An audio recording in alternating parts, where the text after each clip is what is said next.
तो आज क्योंकि शिक्षा का विषय है तो मैं सबसे पहले अपने प्रथम गुरु माता पिता और दूसरे गुरु जो मेरे शिक्षक जिन्होंने मुझे मार्गदर्शन दिया, मुझे शिक्षा दी, मुझे आशीर्वाद दिया, उस लायक बनाया कि सदन में हूँ, उन सबका मैं आज नमन करती हूँ इस सदन के माध्यम से। आज हम इस सदन में बैठे हैं, ये लोकतंत्र का पवित्र मंदिर है। लोकतंत्र का अर्थ हम सब जानते हैं, जनता द्वारा, जनता का और जनता के लिए। और जब सरकार ने हम सभी जनप्रतिनिधियों को इस सदन में भेजा है तो बहुत विश्वास के साथ भेजा है कि जैसा हाल पिछले 5 साल में हुआ था शिक्षा का, युवाओं का, छात्रों का, वो शायद इस बार नहीं होगा, क्योंकि हम सब जानते हैं, अभी आदरणीय माननीय सदस्य बाड़मेर की बात कर रहे थे कि वहाँ जो युवा है वो आंदोलन कर रहे हैं। मैं बताना चाहूँगी कि पिछली विगत सरकार के अंदर चूँकि 19 में से 17 पेपर लीक हुए थे, तो वही बाड़मेर के नौजवान थे। जब हम उनसे मिलते थे तो वो खून के आंसू रो रहे थे। वो किसानों के बच्चे थे जिनकी मेहनत की कमाई पिछले विगत सरकार में बर्बाद हुई। और आज अगर वो छात्र आंदोलन कर रहे हैं तो उन्हें विश्वास है कि ये सरकार संवेदनशील है और आदरणीय मुख्यमंत्री जी ने जिस तरीके से भर्तियाँ निकाली है तो आने वाले समय में निश्चित रूप से उनका भविष्य उज्जवल होगा।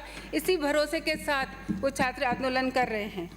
आज का जो विषय है शिक्षा, मैं मानती हूँ कि ये शिक्षा राजनीति का विषय नहीं है, ये विषय है मनन का, चिंतन का। आज हम यहाँ बैठकर उस युवा, उस छात्र की बात कर रहे हैं जो हमारे देश का भविष्य है। और मुझे लगता है कि हमें सकारात्मक चर्चा करनी चाहिए।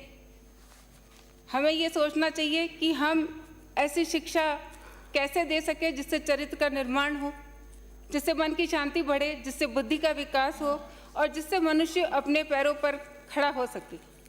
और ये राजस्थान के लिए तो बहुत ही ज़्यादा ज़रूरी है, क्योंकि पूरे भारत के अंदर साक्षरता दर में हमारा राज्य बहुत पिछड़ा हुआ है। केवल 66% साक्षरता दर है और मेरी बहनें तो 28% पुरुषों से कम साक्षर है।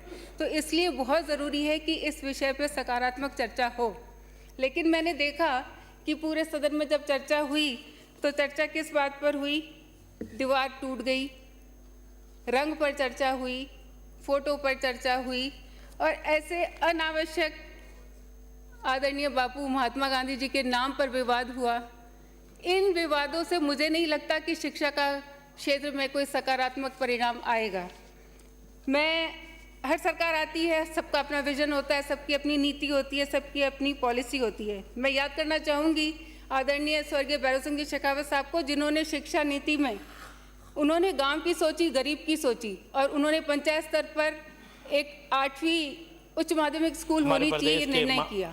और उसके बाद आदरणीय पूर्व मुख्यमंत्री वसुंधरा राजे जी ने फिर से गांव में बैठे गरीब बच्चे की चिंता की और पंचायत स्तर पे 10वीं स्कूल की शुरुआत की। और जब वो पुनः सरकार में आई तो उन्होंने हर पंचायत पे 12वीं स्कूल को क्रमोन्नत किया। लेकिन मैं धन्यवाद देना चाहूँगी कि क्रमोन्नत किया, क्रमोन्नत करना चाहिए क्योंकि शिक्षा को आगे बढ़ाना है। लेकिन उस वक्त आदरणीय अध्यक्ष जी जो अब हमारे हैं वासुदेव देवनानी जी, उस वक्त शिक्षा मंत्री थे। उन्होंने कई नवाचार किए और उनका प्रयास था और इसलिए उस वक्त सिर्फ 10% जो पद थे वही रिक्त थे। हाँ, पिछली विगत सरकार ने बनाई पॉलिसी, अच्छी बनाई कि हाँ इंग्लिश मीडियम में शिक्षा मिलनी चाहिए, स्कूल क्रमोन्नत होने चाहिए। लेकिन आपने उसके लिए कोई न तो भौतिक संसाधन, न वित्तीय संसाधन, न कोई सोच रखी, न कोई नीति रखी, न कोई विजन रखा।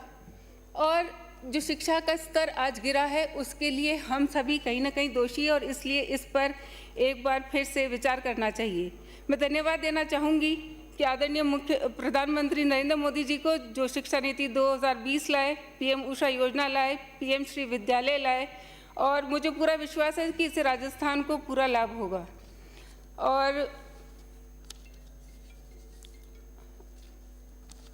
जो अभी खाली पदों की बात आई, मैं बिल्कुल सही बात है कि क्रमोन्नत हो गई स्कूलें, लेकिन उन नव क्रमोन्नत स्कूलों में पद स्वीकृत नहीं किए गए हैं।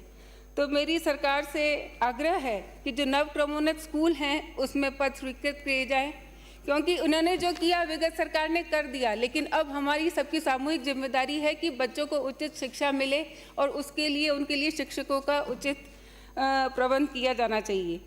4 साल से जो लंबित पदोन्नति की प्रक्रिया है, अगर विगत सरकार ने कर ली होती तो शायद आज इतनी समस्या नहीं होती।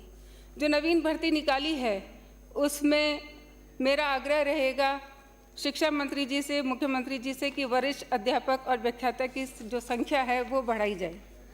मैं बाड़मेर जिले की बात करूं तो यहाँ की जनसंख्या 26 लाख है और घनत्व बहुत कम है, 92% पर स्क्वायर किलोमीटर है। और साक्षरता दर से अगर देखें तो राज्य की साक्षरता दर से भी कम है। और यहाँ तो महिलाएं हैं वो पुरुषों से जो साक्षरता दर है उसमें 30% की कमी है। मैं आज इस सदन के माध्यम से आदरणीय मुख्यमंत्री, आदरणीय शिक्षा मंत्री जी को धन्यवाद देना चाहूँगी कि उन्होंने विद्यालय स्तरीय सावित्रीबाई फूले छात्रावास बाड़मेर विधानसभा में खोलने की इस बजट में घोषणा की। महाविद्यालय स्तरीय बालिका छात्रावास इस बजट सेशन में खोलने की घोषणा की और मुझे लगता है इससे निश्चित रूप से मेरी वहाँ की बेटियों को, बहनों को पढ़ने का मौका मिलेगा। लाडो प्रोत्साहन योजना, सुकन्या समृद्धि योजना, ऐसी अनेक योजनाएं हैं। मैं मांग करती हूँ कि वहाँ का चूँकि सामाजिक और आर्थिक माहौल ऐसा है, इसलिए नए बालिका स्कूल और खोले जाए। राजकीय कन्या महाविद्यालय में एक भूगोल सब्जेक्ट में आवश्यकता है तो वो संकाय खोला जाए। और मेरा ये भी आग्रह रहेगा कि जो बच्चियाँ कॉलेज जा रही हैं उनके उसी कॉलेज के अंदर वोकेशनल कोर्सेज अगर शुरू कर दिए जाएं तो निश्चित रूप से उनके लिए रोज़गार की व्यवस्था भी हो सकती है। हमारे बाड़मेर जिले से एनसीसी कैडेट के माध्यम से 26 जनवरी को परेड में करते पद पे एक बच्ची मुझे गई बोलने का मौका दिया सभापति महोदय, जिले उसके से लिए ही एक बच्ची फाइटर प्लेन की पायलट बनी है। तो मेरी मांग है कि एक बालिका सैनिक स्कूल बाड़मेर जिले में खोला जाए। जो बाड़मेर अभी इंग्लिश मीडियम स्कूल की बात हो रही थी, मैं माननीय सदस्यों को बताना चाहूँगी कि स्टेशन रोड हाई स्कूल उसमें 2018-19 में 574 स्टूडेंट्स थे और इसमें इस स्कूल में हर सब्जेक्ट है और साइंस की बहुत बड़ी लैब है।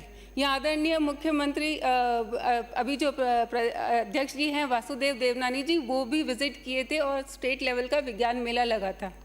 लेकिन जब से इंग्लिश मीडियम उसको कन्वर्ट किया गया है, छात्र संख्या मात्र 112 हो गई है। इतना रजिस्ट्रेशन वहाँ एनरोलमेंट घट गया है।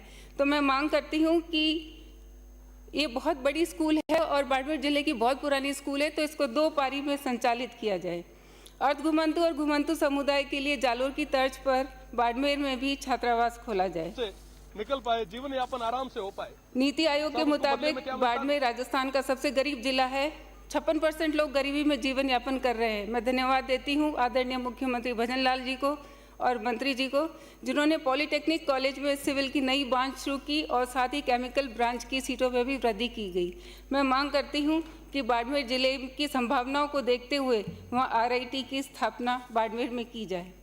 जब कृषि कॉलेज की बात करते हैं तो विगत सरकार ने बहुत सारी एग्रीकल्चर की कॉलेज खोल दी, लेकिन नियमित भर्ती नहीं की। आज बाड़मेर कृषि कॉलेज की ये स्थिति है कि वहाँ 28 पद है, लेकिन एक भी कार्मिक वहाँ उपस्थित नहीं है। 150 स्टूडेंट्स पढ़ रहे हैं, लेकिन एक भी टीचर, एक भी शिक्षक वहाँ नहीं है और केवल एक टीचर आता है जो एग्ज़ाम कराने के लिए आता है। तो शीघ्र इन रिक्त पदों की भर्ती की जाए। अंत में मैं इतना कहूँगी कि स्वस्थ तन में स्वस्थ मन का वास होता है। मैं धन्यवाद दूँगी आदरणीय मुख्यमंत्री जी को कि 3500 की जनसंख्या पर उन्होंने हर पंचायत में एक खेल स्टेडियम बनाने की घोषणा की है। इसी क्रम में मेरा सरकार से आग्रह रहेगा कि शारीरिक शिक्षा की कक्षा 6 से कक्षा 10 की पाठ्य पुस्तकें निःशुल्क उपलब्ध करानी चाहिए। राइट टू एजुकेशन की तरह राइट टू प्ले कानून बनाया जाना चाहिए। जिला स्तरीय, राज्य स्तरीय प्रतियोगिताओं में जो खुराक भत्ता दिया जाता है वो बहुत कम है, उसको बढ़ाकर 250 पर छात्र करना चाहिए। और पीएम श्री स्कूल्स जो हमारे आदरणीय प्रधानमंत्री नरेंद्र मोदी जी ने खोली है, उसमें भी शारीरिक शिक्षा का व्याख्याता का पद स्वीकृत करना चाहिए। और मैं मानती हूँ, मुझे पूरा विश्वास है कि आदरणीय मुख्यमंत्री भजनलाल जी और आदरणीय हमारे शिक्षा मंत्री मदन दिलावर जी बोलने में कड़े हैं, लेकिन मन से बहुत अच्छे हैं और निश्चित रूप से वो इन हमारे सीमांत जिलों को अपनी सहानुभूति पूर्वक नज़र से देखते हुए, अभी माननीय सदस्य ने कहा था कि नए टीचर्स को बाड़मेर जैसलमेर भेजो और पुराने एक्सपीरियंस को इधर लाओ, तो ये गलत है। बाड़मेर भी राजस्थान का ही हिस्सा है, सीमांत पे बैठे हैं, रक्षा करने के लिए बैठे हैं। तो इसलिए मेरा आग्रह रहेगा कि शिक्षा मंत्री जी सहानुभूतिपूर्वक बाड़मेर जिले पे अपनी नज़र रखेंगे और शिक्षकों की और छात्रों के हित में अपना कार्य करेंगे। धन्यवाद। श्री नरेंद्र बुडानी।